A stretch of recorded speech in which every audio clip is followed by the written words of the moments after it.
Queridos irmãos, queridas irmãs em Jesus, vamos continuar trabalhando? Vamos? Então vamos fazer uma viagem no passado. Nós temos uma filosofia que nos orienta, e ela tem um ascendente judaico-cristão. Então vamos ver no Velho Testamento. Nós observamos que, vindo do Velho Testamento, há aquela alegoria que vem sendo esclarecida a partir de novas angulações, de novas abordagens. Mas nós recebemos aquela informação que Deus criou o mundo em 6 dias e no 7º descansou. E depois observou que aquela maravilha que Ele criou estava assim sem sentido. Então resolveu criar o homem, criou Adão. E depois observou ainda que Adão ficava muito só. E sensibilizado com isso, resolveu lhe dar uma companheira. E aí então ele criou a Eva. Não vamos entrar muito em detalhe, porque tem algumas colocações aí que já estão superadas, né, dentro do raciocínio. Mas houve uma advertência que eles poderiam saborear tudo que existia no paraíso, mas somente não poderiam saborear o fruto de uma determinada árvore. E como nós somos seres humanos, sabemos que quando uma coisa é proibida, chama mais atenção, adquire um sabor diferente. Tudo mais está importante, tal, mas por que aquilo é proibido? E nos dizem, é a árvore da sabedoria. E depois aquela alegoria da serpente, acabam comendo da fruta e vem a punição. A expulsão do paraíso. Quando há a expulsão do paraíso, vem a sentença, que a partir daquele momento eles teriam que carpir o sustento com o suor do próprio rosto.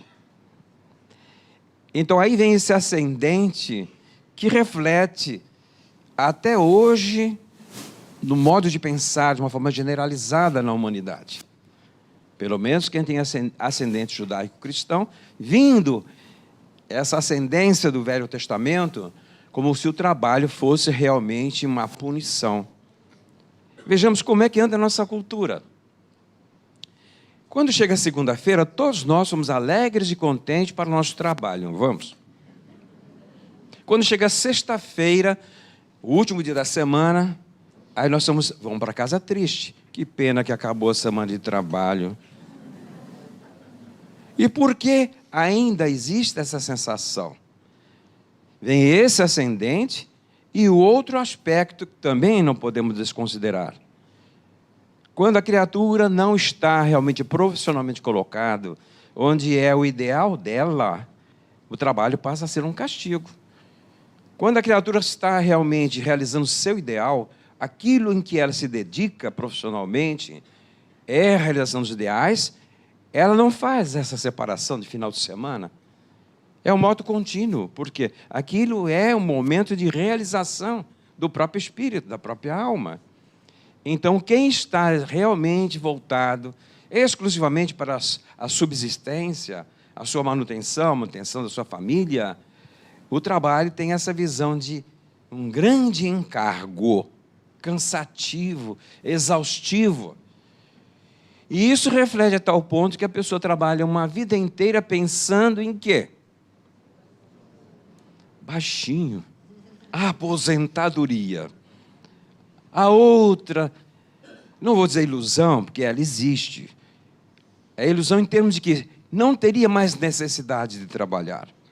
E nós somos quantas pessoas estão aposentadas e por necessidade continua a trabalhar. Então, essas conceituações, ela passa por várias revisões. A primeira revisão que nós temos é através do nosso Mestre Jesus.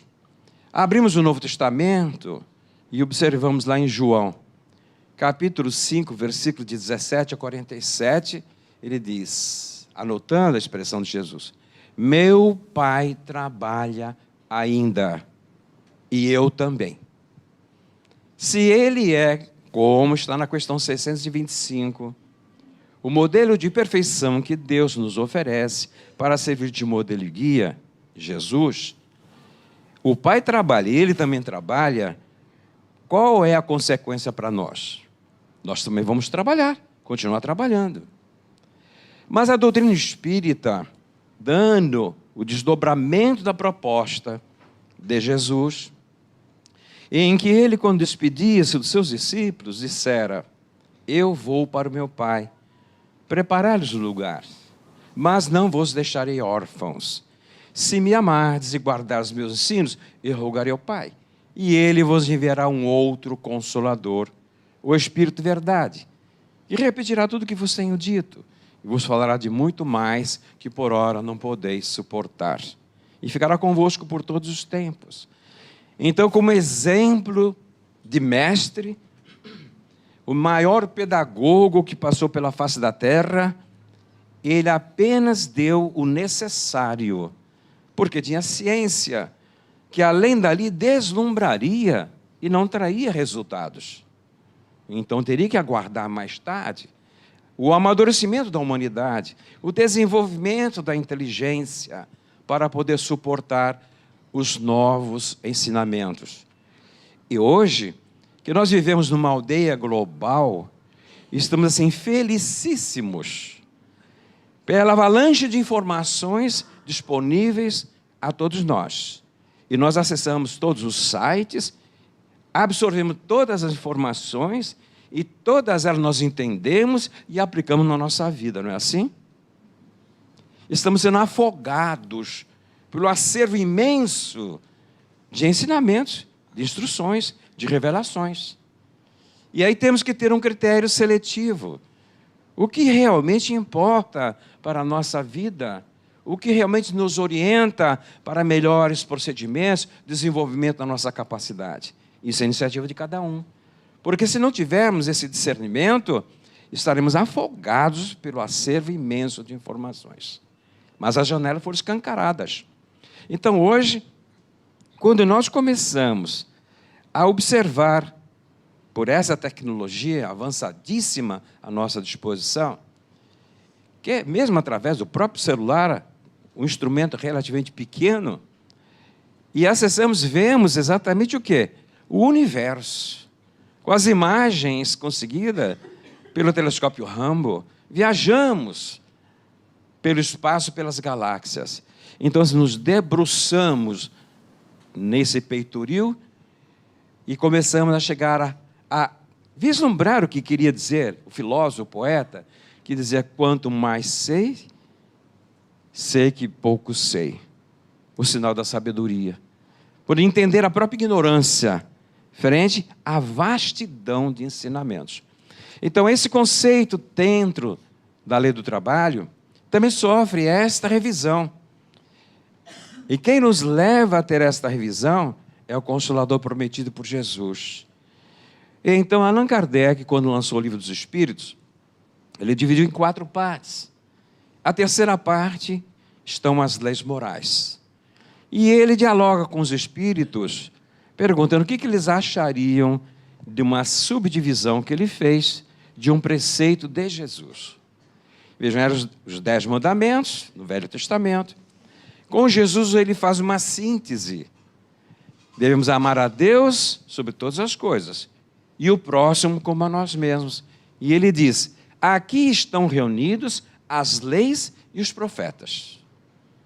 Porque todos os ensinamentos que nós formos obedecer têm vínculo. É uma demonstração de amor a Deus, é o amor ao nosso semelhante, ou é a desobediência desses preceitos. Nos 10 mandamentos está implícito isso. Porém, quando Allan Kardec propõe essa subdivisão, os espíritos também fazem a observação. Nós, os homens, quer dizer, nós necessitamos realmente de detalhamento para não deixar as portas muito escancaradas à interpretação e dificultar a compreensão e a vivência. Então, para cercar essa situação, o detalhamento, ainda somos espíritos que somos analíticos. Os espíritos da primeira ordem, que são alguns da segunda ordem, já desenvolveram o poder da síntese. A exemplo de Jesus, diz muita coisa com pouca palavra. E nós dizemos muita palavra com pouca coisa, objetivando o esclarecimento. Lei do trabalho, me concederam 45 minutos, e vocês vão me ouvir por 45 minutos. Mas se tivesse Jesus, ele é isto. E não teria mais o que fazer. Mas então, nesse patamar ainda evolutivo, precisamos desse detalhamento. E no detalhamento, Allan Kardec propõe exatamente 10 leis morais, que compõem a terceira parte do Livro dos Espíritos. E quando ele apresenta a subdivisão dos Espíritos, ele diz, esta é a mesma divisão da lei de Moisés. Porém, agora com características o quê? Contextualizadas, dentro da nossa linguagem hoje. Então, ele dá denominações pertinentes à era contemporânea, à era que estamos vivenciando. E essa segunda lei, então, é o capítulo 3 da segunda parte, e a lei do trabalho. Como é lei do trabalho, então não está sujeito à nossa análise de aceitar ou recusar. É lei. Se nós formos rebeldes, sofreremos as consequências de desobedecer leis naturais. Se nós formos realmente conscientemente acessíveis e se dedicar à vivência dentro dela, receberemos os benefícios. Então, quando é uma lei divina, não é questão de convenção. Essa é a grande diferença das leis humanas e das leis divinas. As leis humanas, elas são, de uma certa forma, todas relativas à época em que a criatura vive. E quando hoje se fala em jurisprudência, eu tremo nos calcanhares, com o preceito que está lá. Quantas leis são editadas diariamente? E depois ainda vem um artigo único lá, que diz o seguinte, como publicam no Diário Oficial, seja do Estado, seja do município, seja do Diário Oficial da União, não é justificativo e nem atenuante dizer que não conhece a lei. Ora, qual é o cidadão, qual é o Brasil que conhece todas as leis editadas pelo Congresso, editadas pelo governo, editadas pelo município? Publicou, está lá, uma pilha imensa de diários oficiais. Aí há necessidade de que um especialista para isso. E a gente vai contar com a colaboração do advogado. Mas em relação às leis divinas, não são tão complexas, transitórias, passageiras, como são essas da legislação humana.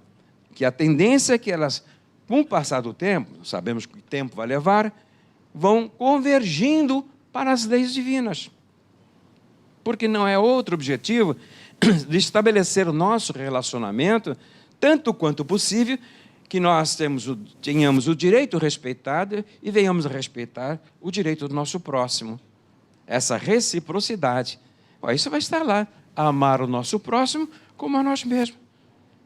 Então é uma síntese, mas em todo o nosso relacionamento social, busca exatamente o equilíbrio disso. Agora, no detalhamento, surgem as múltiplas interpretações. Então começamos a observar que, nesse sentido, como ela está na própria lei da natureza, nós podemos, de uma certa forma, alegar ignorância. Mas, ao alegar essa ignorância, essas leis estão a exigir de nós ação, atividade. Da forma mais simples e singela. Quando Jesus disse, meu Pai trabalha ainda, e eu também, toda a obra da natureza demonstra um trabalho constante. Essa atividade seja de autopreservação, de continuidade da existência, desde o ser mais ínfimo da criação, até esse topo que somos nós, os seres inteligentes da criação. Todos trabalhamos. Inconscientemente, na fase ainda que não desenvolveu o seu pensamento contínuo, como diz André Luiz, e nós outros já conscientemente, mais ou menos, porque ainda tem pessoas que não desenvolveu essa consciência de coletividade, ainda vive numa singeleza. Então, não há por que estabelecer críticas, porque cada um de nós temos o nosso patamar evolutivo. E na medida que desenvolva a inteligência, a compreensão, o entendimento, é óbvio que vai aumentando mais a nossa responsabilidade. Então, dentro desse jaez, os animais trabalham. Mas eles não pensam em aposentadoria. Eles trabalham de acordo com a necessidade da própria sobrevivência, da proteção da própria prole. Então, vemos as aves, preparam o ninho, trabalham. E que trabalho tem o beija-flor? Já viram o ninho do beija-flor? Que tecelão, o cuidado, na nossa linguagem, o carinho, prepara. E se não estiver de acordo, a fêmea não vai botar os ovos ali, não. Então, é um trabalho realmente caprichoso. E ele depois põe os ovos. E ali existe, quando germina, quando sai o filhotinho, tem que tratar do filhotinho. Então, veja, é um trabalho constante, até que ele cria a autonomia dele, cria as asas, e depois que cria as asas, quer voar. O trabalho está concluído. Ele vai ter a vida dele. Aí olhamos as abelhas, olhamos a formiga, olhamos o cupim, isso mais próximo, em termos de trabalho comunitário. E são seres com um efeito inteligente, mas não tem a consciência que nós temos.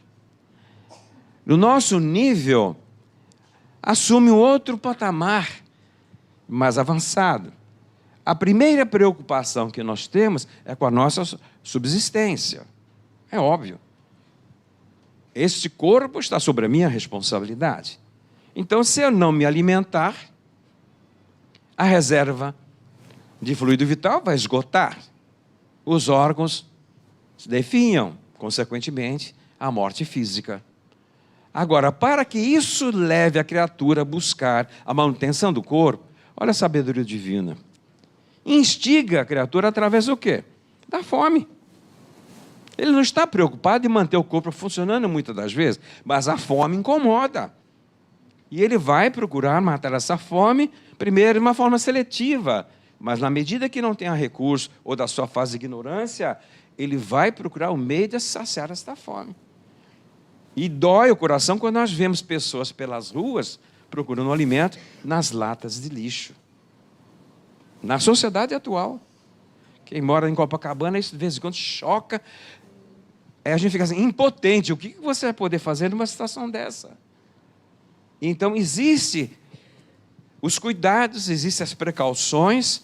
Porque com tantos restaurantes, há muita sobra de comida. Mas a legislação não permite que seja dado a ninguém. Porque se der esse sobra de alimento para qualquer pessoa, e a pessoa tiver uma indigestão, quem doou é responsável, vai ser penalizado por isso. Então ele vai como resíduo orgânico, mas não pode dar para ninguém. E o outro está do lado, realmente passando fome. Então são essas incoerências que nós temos que encontrar um meio termo, um equilíbrio nisso. Mas então o primeiro patamar é cuidar deste corpo. É o corpo que se chama de o templo da alma. Em função disto, nós fazemos um voo mais dilatado, que é a conscientização. O que nos diz Jesus? Vós sois deuses. Tudo que eu faço, vós também podeis fazer. E muito mais. Para isso, brilhe a vossa luz. Então, em que situação nós temos autonomia de gerenciamento? Vendo essa reflexão entre o macrocosmo, que nós temos a divindade, o Criador, a consciência cósmica, mas no microcosmo, nós vamos ver o mundo infinito, através do microscópio, mas em relação a esses seres, nós somos gigantes, proporcionalmente, em termos de proporção de tamanho, nessa mensuração.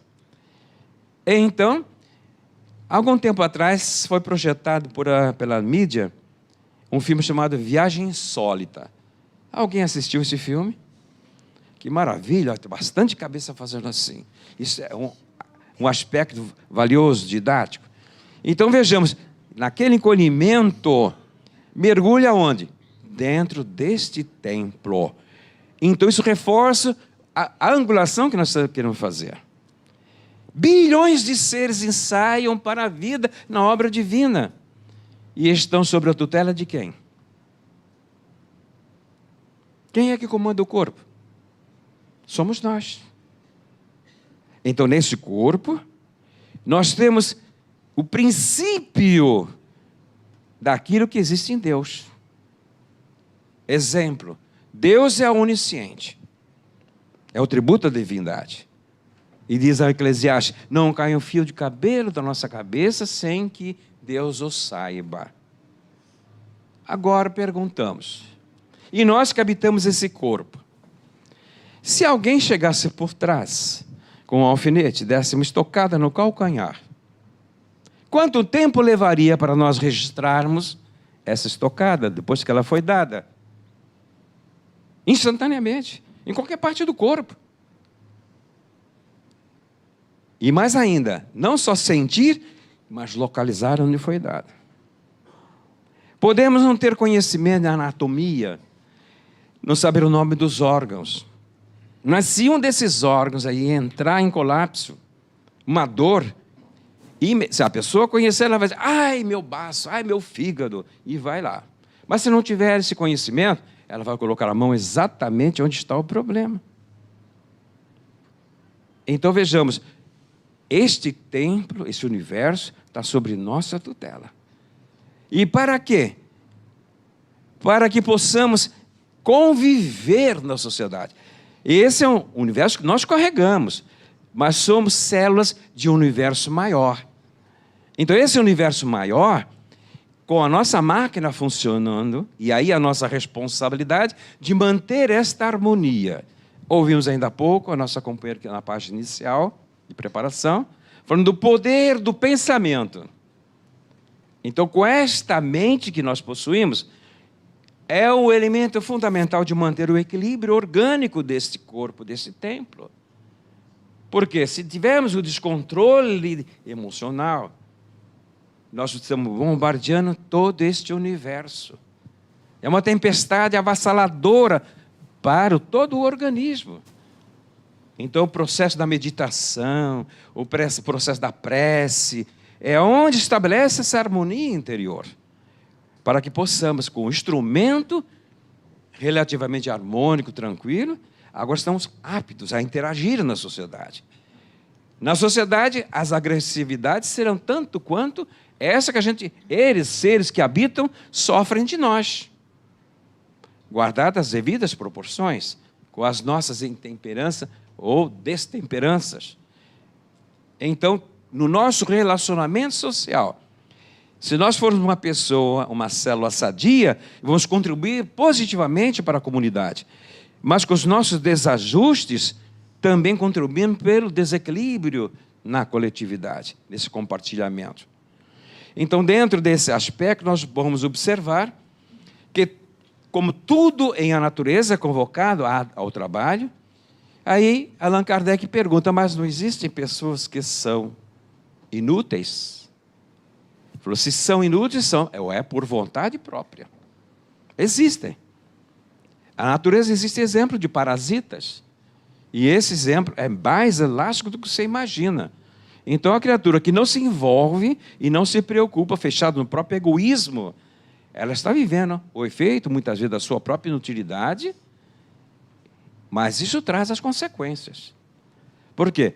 A semeadura continua sendo livre e a colheita vai ser de acordo com a semeadura. A outra pergunta interessante também que Allan Kardec faz nesse tema, bem, nós entendemos que uma pessoa que não tenha recursos tenha que ter seu emprego para ter sua subsistência. Então, ele é obrigado a ter um emprego, a trabalhar, para suprir as suas necessidades básicas. Mas e a pessoa que nasceu num berço doirado? Que não necessita do emprego para a sua subsistência? A herança, ele nasceu de herança num berço realmente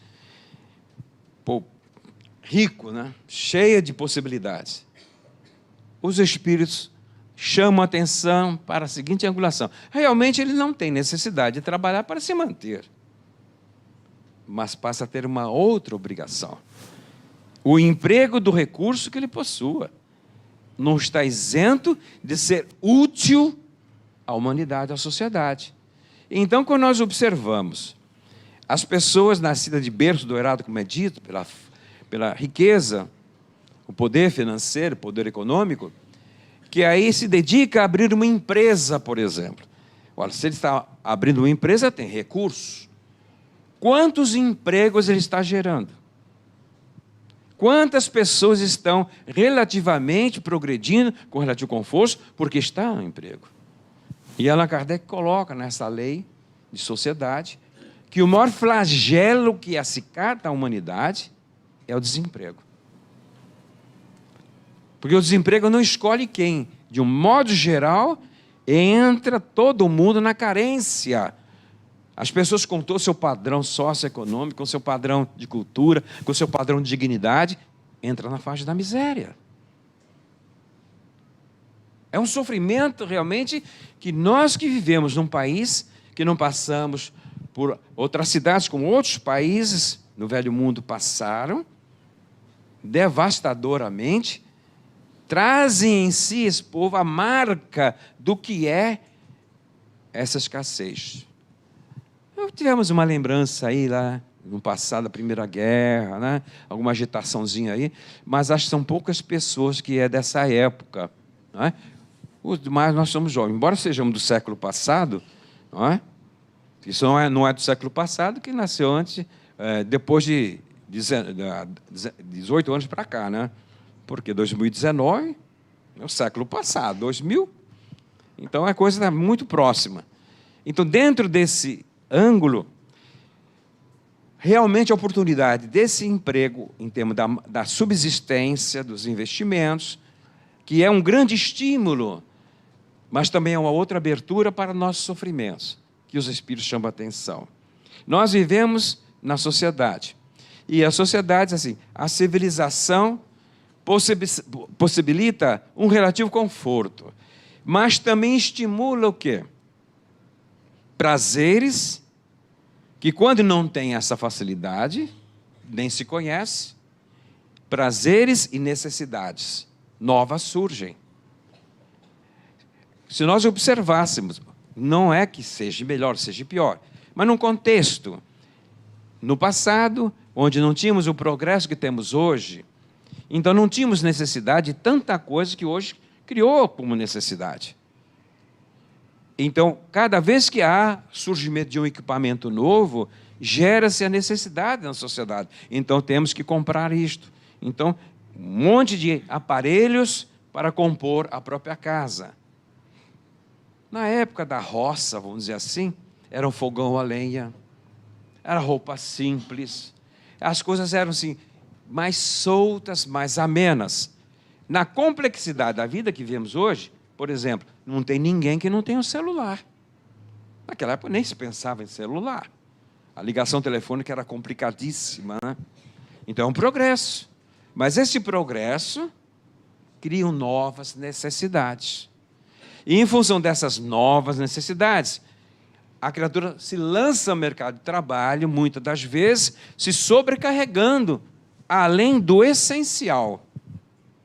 E aí é outro capítulo de estudo no Livro dos Espíritos, em que compete a cada um de nós ter um equilíbrio de distinguir o necessário do supérfluo. Ninguém pode dizer que a pessoa esteja tendo o supérfluo ou que ela está somente necessário. Isso é de foro individual. Porque a pessoa que está na fase do desequilíbrio, ela considera como essencial isto. Numa ocasião, vimos um companheiro, muito querido do movimento espírita, fazer uma referência lá das Filipinas, quem dirigia a Filipinas, a doutora, a dona Imelda, que tinha mais de 1000 pares de calçados. Para ela não considerava supérfluo, para ela é necessário ter coleção de sapatos. E aí o companheiro determina assim, mas nem que ela fosse uma centopeia, usaria esses sapatos todos. Isso para trazer exatamente essa noção, pegou o extremo, para poder ver o quanto se fala de necessário e supérfluo.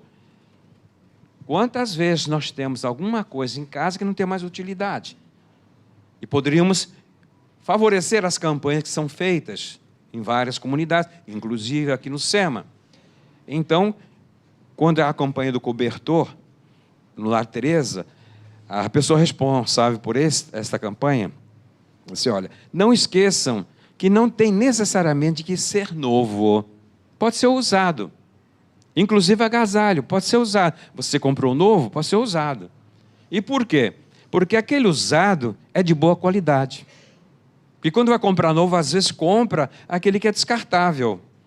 E o descartável, eles descartam mesmo, porque não é aconchegante, às vezes incomoda, é feito de fibras, que não dá nem para se cobrir com eles, né?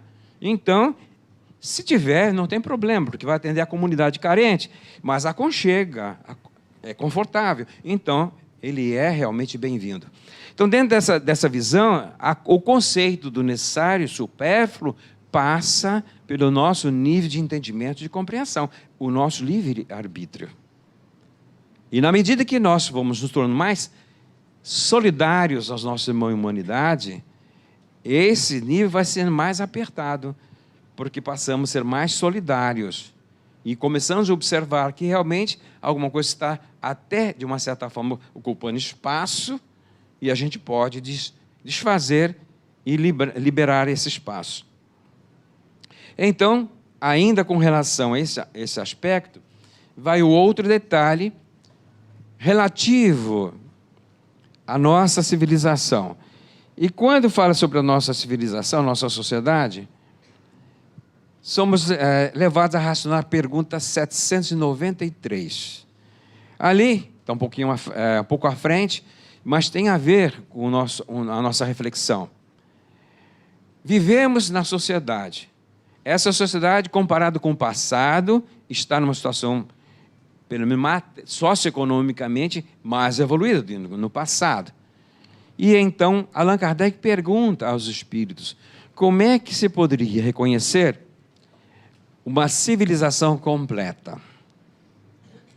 A resposta que eles deram é chocante. E nos dizem, nós temos conquistado progressos extraordinários, principalmente no campo da tecnologia, da inteligência. Tudo isso leva à conclusão que podemos nos considerar como povos desenvolvidos, porém não civilizados. Na ótica dos espíritos, ainda não somos civilizados. Por quê? Eis que a civilização completa é reconhecida pela lei da caridade. É aquilo que Jesus disse, meu mundo não é aqui, a minha realeza não é aqui. Porque enquanto na sociedade ainda não for a realidade a lei do amor, a lei da fraternidade, ainda seremos povos desenvolvidos, porém não civilizados na ótica dos espíritos. Estamos a caminho de, e o processo tende a acelerar, porque agora nós buscamos o conhecimento, tomamos a iniciativa, tanto que a doutrina espírita, ou o Conselho Prometido, veio na época prevista por Jesus. Quando ele falou, mais tarde, haveria que aguardar o amadurecimento da humanidade para que viesse no momento certo, para que não abortasse. E qual é o referencial disto? Ouvimos assim, de uma forma generalizada, as colocações. Ah, Deus não existe, porque se Deus existisse, não teria tanta dor, tanta aflição. Isso a gente ouve com frequência. As pessoas questionando, perguntando, mas por que tanta dor, por que tanta miséria? Isso é fruto da inteligência desenvolvida. E quando essas questões surgem, é a demonstração, como dizem os filósofos, a filosofia tem razão de ser quando surgem questionamentos. É a geratriz da própria filosofia. E então, vindo ao encontro desses anseios, o Consolador Prometido tem esta proposta de trazermos as respostas a esses questionamentos. Esse é o motivo porque o Livro dos Espíritos foi estruturado em perguntas e respostas. Nesses anos, coordenando estudo sistematizado do Livro dos Espíritos, com repetidas vezes, eu vejo assim com surpresa, era com surpresa, agora é com satisfação, algumas pessoas dizem assim, mas olha só, essa pergunta é muito interessante. Allan Kardec está concordando comigo. Olha para a pessoa assim, realmente Kardec está concordando com você. Mas só que Kardec veio quando? Quem é Kardec? Mas tudo bem, era o anseio que a pessoa tinha, daquela resposta, encontrou a resposta para a pergunta que tinha. Então, de uma forma singela, assim, concordou comigo. Mas, na realidade, ele descobriu uma informação que atendeu à sua própria necessidade. E a proposta da doutrina espírita é eliminar a mínima dúvida que possa restar acerca da nossa imortalidade. Porque nós estamos na Terra de passagem. Então, esse sentimento de reter e de pensar em termos materiais, na medida que nós formos desenvolvendo a consciência da nossa imortalidade, vai perdendo o valor. Vamos nos desapegando, porque não vamos conseguir levar nada conosco. Vamos levar o quê? As nossas conquistas espirituais, ou os nossos vícios. Então isso pertence à alma, segue conosco. Agora, o que é do mundo material não vai nos acompanhar. Então isso leva-nos a sermos mais soltos e utilizarmos os recursos que nós tenhamos para o melhor aprendizado e através do trabalho. E quando nós começamos assim, vamos continuar trabalhando, começando as nossas reflexões, porque a grande revelação neste capítulo parte do conceito de trabalho. Enquanto o trabalho vinha com aquele estigma do castigo, quando Allan Kardec pergunta o conceito que eles, espíritos, têm sobre o trabalho, é simples a resposta. Toda ocupação útil. Então, nesse momento, eu estou falando, vocês estão me ouvindo, todos estão caladinhos, eu agradeço a atenção de todos, mas vejamos, estamos trabalhando. Essa ocupação, neste momento, é útil para nós, então estamos trabalhando. Eu vejo como que é abrangente esse conceito de trabalho. Não se limita simplesmente nas nossas ocupações profissionais de subsistência. Todas as vezes que estivermos envolvidos numa tarefa, e essa tarefa tem uma utilidade, embora seja uma tarefa prazerosa, continuamos a trabalhar. Recebemos um convite para vir trabalhar no sábado que vem. É uma atividade prazerosa, a festa junina. Mas vejam bem, é útil? É útil? Tem um amplo aspecto da utilidade, em favor de conseguir recursos. Por outro lado, a convivência, e é tão raro hoje, dentro do movimento espírita, a comunidade que está envolvida com o trabalho da casa, do seu próprio, ter uma oportunidade de confraternização. Então, se está apertando os laços na fraternidade, é útil. Se é útil, continuamos a trabalhar. Vamos em nosso lar, vemos lá. Os espíritos não param de trabalhar nunca no nosso lar. Por quê? Quando cessa a tarefa específica, bom, agora vão lá para as fontes. Fazer o quê? Reabastecer. Como é que os espíritos repousam? Eles não dormem. Quem dorme é o nosso corpo. Nós não dormimos. Então é uma atividade constante. E como é que o espírito então repousa? Mudando de atividade. E veja, nós temos essa dupla necessidade, embora estejamos encarnados. Diariamente nós vamos dormir, vamos repousar. É uma exigência do corpo físico. Chegou no limite das forças. Então precisamos permitir que o corpo repouse para recuperar as forças. Mas enquanto o corpo adormece, a alma se emancipa. E aí, a evolução dos mundos, André Luiz nos diz, levamos bilhões de anos para desenvolver o pensamento contínuo. Ora, se o pensamento é contínuo, quer dizer, jamais paramos de pensar. Então, como espíritos, seja encarnados ou desencarnados, a atividade é constante. Agora, há que selecionar se essa atividade tem utilidade ou não tem utilidade. Se não tem utilidade, não é trabalho. Se tem utilidade, é trabalho. Então, quando os nossos irmãos equivocados estão prejudicando a sociedade de forma equivocada, eles estão em plena atividade, mas não entram no conceito do trabalho, porque aquela ação é nefasta. Então, tudo que é útil é trabalho. Então, dentro desta visão, que nós possamos aproveitar todos os momentos que tivermos, que esses momentos sejam úteis. E o espírita não teria direito ao lazer? Tem.